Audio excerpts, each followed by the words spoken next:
Hello बच्चों, let's see this question. Evaluate the following integral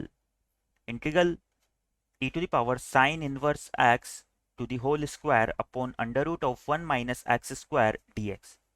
तो बच्चों इस क्वेश्चन में गिवन इंटीग्रल की वैल्यू हमें फाइंड आउट करनी है। क्वेश्चन पे प्रोसीड करने से पहले हम इससे रिलेटेड हमारा की कंसेप्ट देख लेते हैं।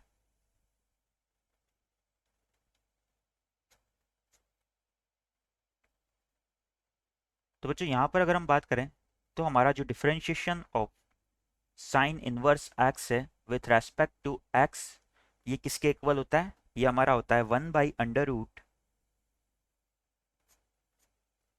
1 माइनस एक्स स्क्वायर के।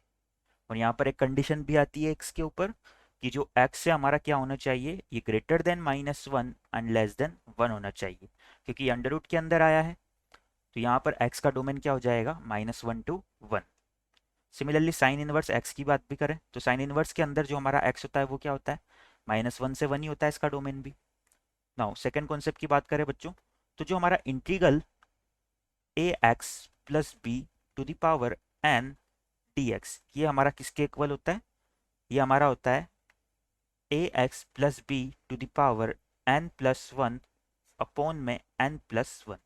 साथ ही यहाँ पर क्या आएगा? यहाँ पर x का जो मल्टीपल है वो a के इक्वल है, तो डिवाइड में हमारा क्या आएगा? डिफरेंशिएशन ऑफ ए एक्स, और ए एक्स का डिफरेंशिएशन क्या हो जाएगा? x के रेस्पेक्ट में a के इक्वल हो जाएगा, तो यहाँ पर हम a से मल्टीप्लाई कर देंगे। प्लस में बच्चों हमारा आर्बिट्ररी कांस्टेंट भी आएगा, क्योंकि ये एक इंडेफिनेट इंटीग्रल है। इन दोनों कॉन्सेप्ट को माइंड में रखते हुए हमारे क्वेश्चन की तरफ आगे प्रोसीड करते हैं।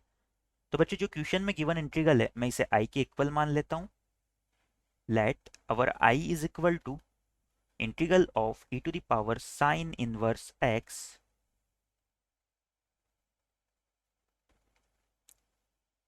upon under root of 1 minus x square। और यहाँ पर अगर e to the power sin inverse x की पावर की बात करें तो ये 2 के इक्वल है, तो यहाँ पर हमारा आ जाएगा dx। इस इंटीग्रल को सोल्व करने के लिए हम सब्स्टिट्यूशन मेथड को अप्लाई करते हैं। यहाँ पर हम क्या करेंगे? Put sine inverse x equal to t।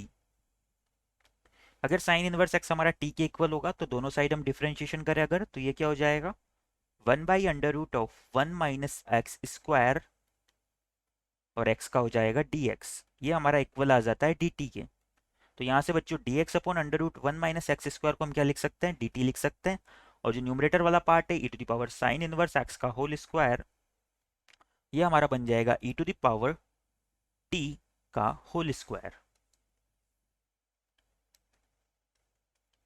तो जो हमारा इंटीग्रल i है वो कुछ इस तरह से हो जाएगा। Then our i is equal to integral of e to the power t का होल स्क्वायर, या मैं इसे क्या लिख दूंगा? e to the power 2t dt, क्योंकि यहाँ पर dx upon under root 1 minus X square किससे रिप्लेस हो चुका है? dt से रिप्लेस हो चुका है। अब बच्चों इस इंटीग्रल की बात करें तो e to the power x का जो इंटीग्रल है हमारा किसके इक्वल होता है? हमें पता है कि जो हमारा integral e to the power x dx है, ये e to the power x के ही इक्वल होता है। प्लस में आर्बिट्ररी कांस्टेंट c आ जाता है, क्योंकि एक इंडेफिनेट इंटीग्रल है।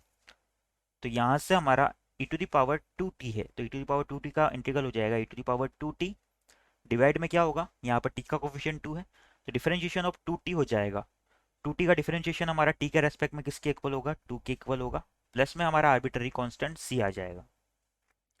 अब बच्चों यहाँ पर हम t की वैल्यू को क्या पुट कर देंगे? जो हमने साइन इनवर्स x माना था वही हम फिर से पुट कर देंगे। तो यहाँ से हमारा i निकल के आता है e to the power 2 sine inverse x upon 2, plus में हमारा आर्बिट्ररी कांस्टेंट c आ जाएगा। और यही हमारा इस क्वेश्चन के रिगार्डिंग फाइनल आंसर भी हो जाएगा। I hope you understand it well. Best of luck.